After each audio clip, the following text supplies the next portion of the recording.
yards. That's on the touchdown line. Touchdown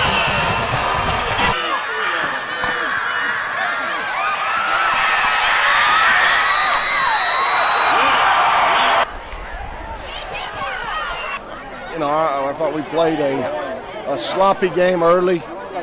Penalties, turnovers, you know, and I think a lot of people in the community, not coaches, but a lot of people in the community thought Rockmart was just going to come out here and not even put up a fight. And, you know, when you got a rivalry, you're going to get the best the other team's got. And I thought, you know, we got Rockmart's best until they got a little tired. And, you know, I think, but we made too many turnovers, too many mistakes. Yeah, I'm proud of the kids. I thought for the first 2.5 quarters, we played them neck and neck. I mean, they're a good football team. He's Chubb. He's as good as you'll see in high school football. And to play a kid like that and hold them, you know, 14 at halftime, just speaks volume of our young kids. They play hard. Okay, now we got a long way to go, and we'll keep improving.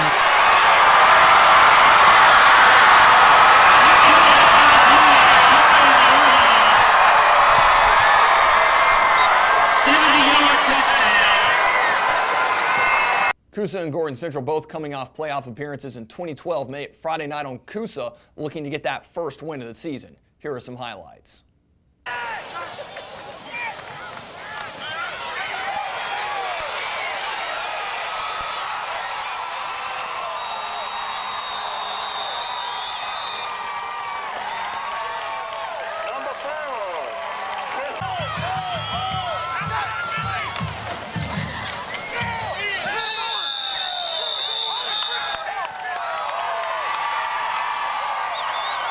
Jones in for the touchdown.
You know, I think, first of all, I think effort was definitely there. You know, I thought we played extremely hard right up to the end. I think that we shot ourselves in the foot a bunch. You know, we had a good play, we'd have 2 bad plays, and obviously that's what a young football team will do from time to time. And so, you know, we gotta look at the film, and we gotta make sure that we focus on the positives and correct the negatives. And I think that what they'll find is that for every negative they did, they probably did it right at some point in time in the game. So, you know, Coosa, my hat's off to Todd and them. They've done a great job. I think they've got a really bright future. They look a lot better in person. And so, you know, good football team.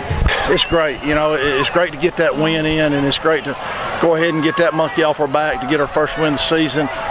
And we got a lot of work to do to mature as a football team, but the kids fought hard, and it really ended up being a good game for us. Yeah, I mean, and defense really did an awesome job. Gave up 6 points, and that was our kicking game's fault. But other than that, our defense stood tall and really accepted the challenge, tackling the fullback. Coach Humphreys does an awesome job with running his veer scheme and stuff, and that fullback, he hit it on us a couple times, but our defense did a great job of being resilient and just sticking with the game plan and making good tackles on the court, on the fullback. Begin your future at Georgia Northwestern Technical College. We offer degrees, diplomas, and certificates in over 200 programs of study. Choose a career in business, health, industrial, or public service. With the flexibility of day, evening, and online classes at any of our 5 campus locations, getting your education at GNTC has never been more convenient. There are many financial aid options available, including student loans. Apply now. Georgia Northwestern Technical College. Your college, your town, your future. 5 key takeaways from Friday night in no particular order. The first one, Calhoun just reloads. This was the 48th straight regular season victory for the Yellow Jackets. This one might be pretty impressive, though, because originally made the Class 4A finals, last year. Of course, Calhoun made the Class AA finals for the 5th year in a row. Calhoun lost a lot of talent. Guess what? They have a lot of talent coming back. 27-0 win over Ridgeland at Ridgeland. Big win for Calhoun. They have Dalton next week and Carrollton the next. A very tough opening season. 3 games in the opening season, but watch out for the Yellow Jackets. Not only does it look like they're back, it looks like they're ready to go on possibly another run, maybe another undefeated regular season. Number 2, very big win for Coosa to get started. Good win for first-year head coach Todd Wheeler at Coosa. You know, the Eagles look good on offense. They made some big plays. Main running game there for Coosa, but you know, a couple of big passes there, and Coosa's defense really showed up when it needed to, shutting Gordon Central down, including Gordon Central had the ball inside Coosa's 30 to open the second half after a turnover. Gordon Central came away with no points. That really was one of the big turning points in the game there. Again, great first win for Coosa. Todd Wheeler kind of got on the Coosa fans saying, hey, we need more fans out here if y'all want us to go to 2-0. They play Rockmart at home next week. Number 3, Rome at Barron Stadium. All of Rome's games are region games.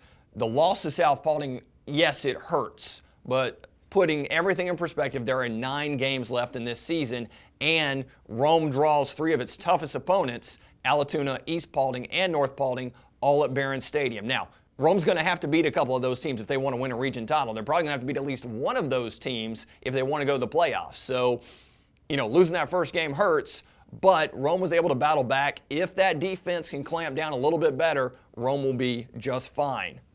Point number 4, Gordon, Lee, and Tryon out of Region 6A had very impressive wins to open up, both against higher classification teams. Tryon over 7AA Armurchie, Gordon Lee over LFO, a AAA team. I'm going to tell you right now, both of those teams look to be very good teams. They're going to push Darlington in Region 6A, and both of these teams could make some noise in the Class A public state playoffs. Obviously, if they continue, of course, it's only 1 game. We can't get too high on any of these teams quite yet. Let's talk about this again in the middle of the season. The 5th and final point, Ringgold moving to 2-0 on the year. Ringgold's one of those teams that you hear a lot of buzz about right now. Obviously, they have two wins already. The Tigers are going to make some noise in Region 5 AAA. Of course, Cartersville is the reigning champion of 5 AAA, and most people consider them a top 3 or 4 team in the entire state of AAA. You know, maybe Ringgold can nip at their heels. I think Adairs was another team to watch out for. Yes, they lost to Cass close, but there are 2 sets of Tigers. The Ringgold Tigers and the Adairsville Tigers are probably going to be battling out for that number 2 and number 3 spots in Region 5 AAA.